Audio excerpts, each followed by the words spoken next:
সালিম হাসিনা পালাইছে, শেখ মুজিব ঘোড়ার দিন, জাতির পিতা ইব্রাহিম, শেখ মুজিব ঘোড়ার দিন, জাতির পিতা ইব্রাহিম, নারায়ে তাকবীর। সম্মানিত ভাই উপস্থিতি, আজকের এই বিজয় 18 কোটি মানুষের বিজয়।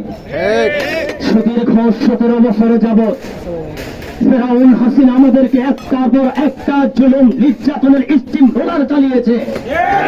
2009 সালে পিলখানার মধ্যে 54 জন সশস্ত্র বাহিনীকে তিনি হত্যা করেছে। শাপলা চত্বরে দিনদার ইমানদার আলেম ওলামা তৌহিদি জনতার রক্ত তিনি গোসল করেছে। একের পর এক রক্ত খেয়ে খেয়ে তার পেটের মধ্যে হজম শুরু হয়েছে।